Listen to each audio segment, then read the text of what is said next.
Olá pessoal, aqui é o Vinícius Pegorini e nesse vídeo vamos aprender a iniciar uma API REST acessando o banco de dados PostgreSQL. O primeiro passo será criar o projeto utilizando o Spring Initializer, como nós fizemos no vídeo anterior.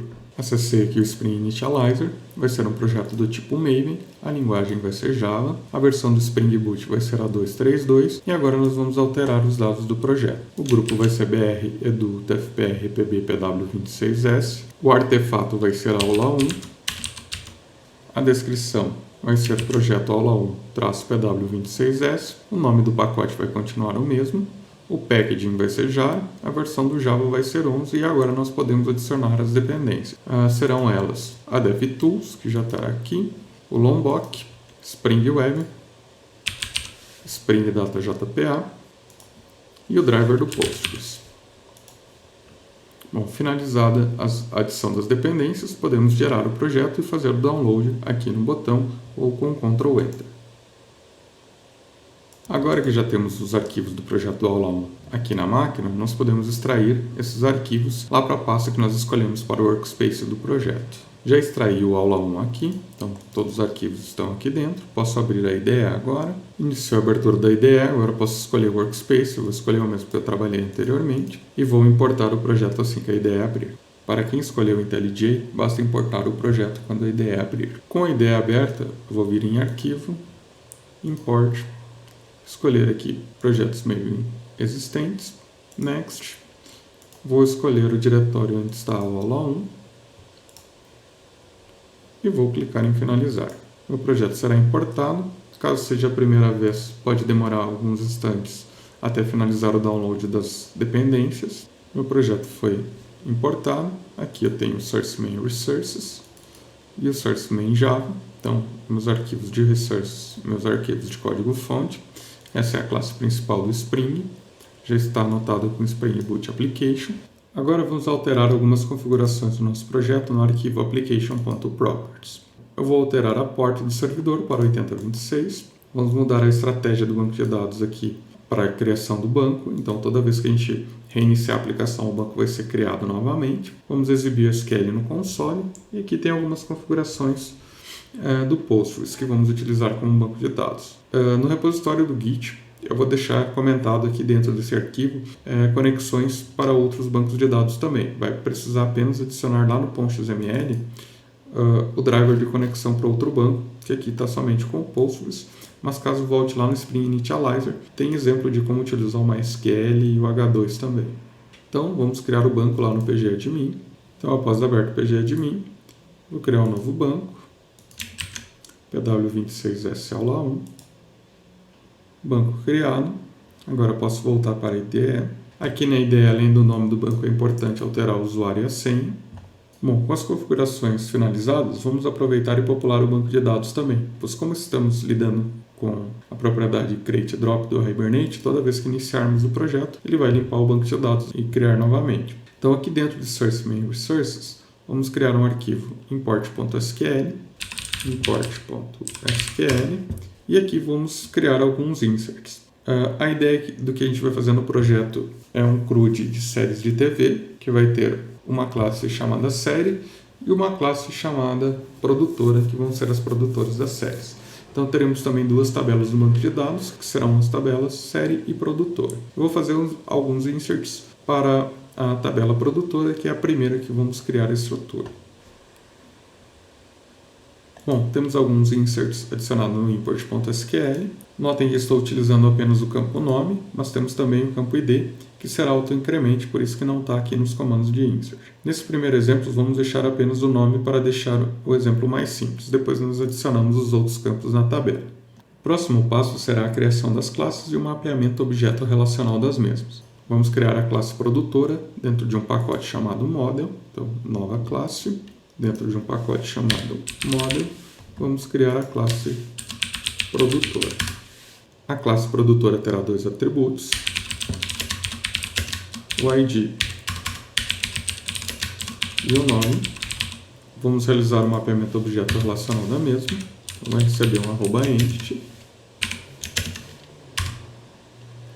Eu não preciso do @table aqui, porque o nome da minha tabela é o mesmo no nome da classe, mas eu vou informar aqui. Vamos anotar com ID a chave primária. Vamos informar que essa chave primária vai ser do tipo autoincremente.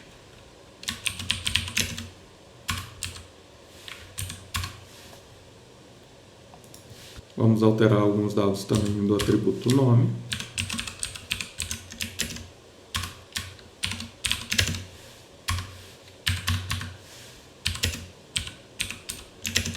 E vamos informar que ele é not null.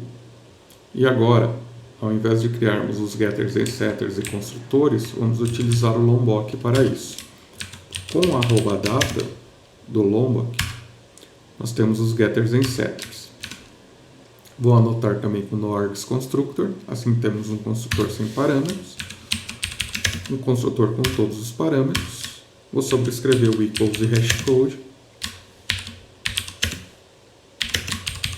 adicionando o campo ID por enquanto, e finalizamos aqui a criação da classe. Todas as anotações utilizadas para o mapeamento objeto relacional fazem parte da API JPA. Agora vamos criar o repositório que vai ser responsável por realizar as operações de CRUD. Então vamos criar uma nova interface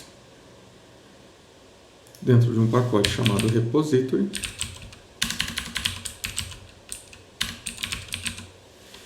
E o nome da classe vai ser produtora repository. Essa classe vai dar as características de JPA repository que vem do Spring JPA.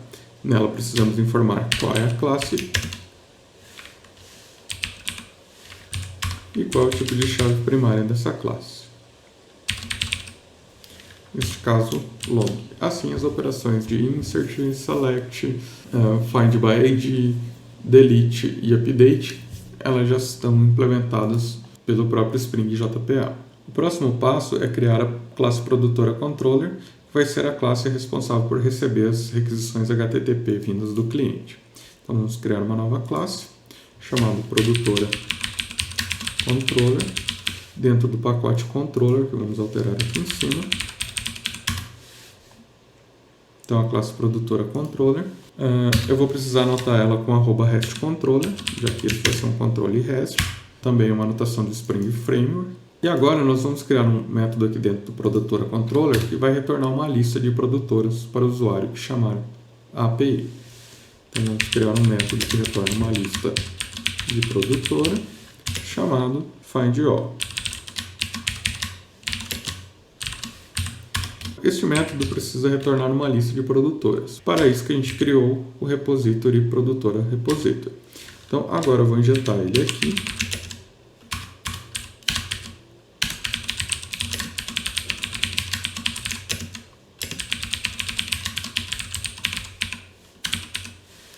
E vamos utilizar ele aqui para retornar os nossos dados. Vou importar antes o Java Utilist e o produtora também, então já temos importado aqui. E agora vou retornar o produtora repository.findAll. Então, com isso, nós retornamos a lista de produtor. Então, eu tenho um @restController, então aqui eu posso criar métodos que respondem requisições HTTP.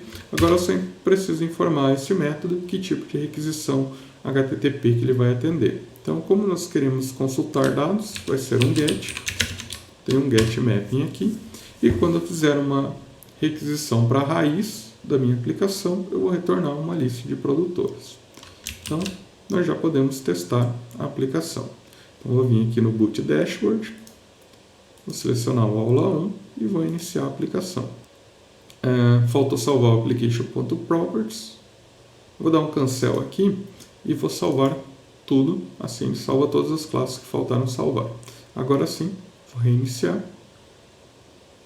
Iniciar, na verdade, foi ser a primeira vez que a gente está executando. Minha aplicação foi executada. Ela iniciou na porta 8026, a gente pode visualizar aqui no log. E lembra que a gente colocou lá no application.properties um showSQL igual a true. Então aqui eu também tenho o create drop sendo executado, então fiz um drop create da tabela, tem os inserts sendo executados também, então consigo ver o log do SQL aqui no console, e agora a gente pode visualizar lá no navegador se funcionou aqui o meu controller criado. Então, vou abrir o navegador agora, vou digitar localhost 2.80.26,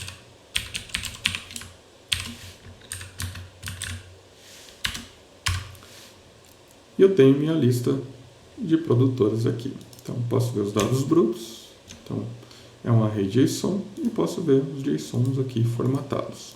Vejam que o nosso produtora ficou na raiz, o que não é bom, porque depois nós vamos fazer o controller de série e ele não vai poder responder na raiz, eu vou ter que criar uma URL para ele. Então eu vou voltar aqui com @requestMapping. Eu vou falar que todas as requisições que caírem dentro deste controller, eles vão ter que ser /produtora na URL para acessar os métodos aqui de dentro. Então agora eu sempre vou ter que digitar /produtora para cair em algum método aqui de dentro. Então a gente pode voltar lá no navegador. Se eu tentar atualizar, agora eu não tenho nenhuma URL mapeada para a raiz, tem um erro 404, mas eu posso fazer um /produtora e exibir minha lista de produtoras, ok? Vou criar um segundo método aqui, que retorna somente a produtora com o código 1. Então, vou criar aqui público, produtora, só vou retornar a primeira, vou chamar de find_one,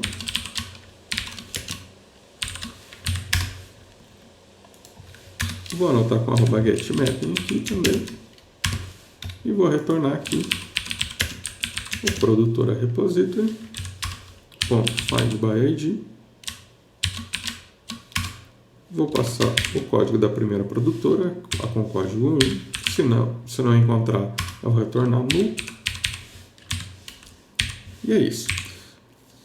Notem que eu tenho dois getMappings exatamente iguais. Então, se eu salvar isso daqui, como eu estou usando o DevTools, ele vai compilar novamente e vai tentar subir a aplicação. Só que vai dar um erro. Por quê? Porque agora eu tenho duas URLs respondendo para a /produtora. Então, eu tenho um mapeamento ambíguo. Ele não sabe qual URL que vai responder essa requisição.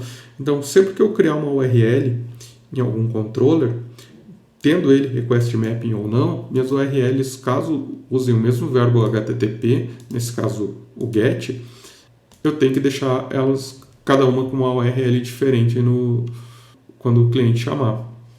Se eu usar outro método HTTP, o post, por exemplo, não teria problema nenhum, porque eu tenho um método HTTP diferente. Mas para o mesmo método eu não posso ter duas. Então eu vou alterar aqui, e quando o usuário digitar produtor /1, ele vai cair aqui no método find_one.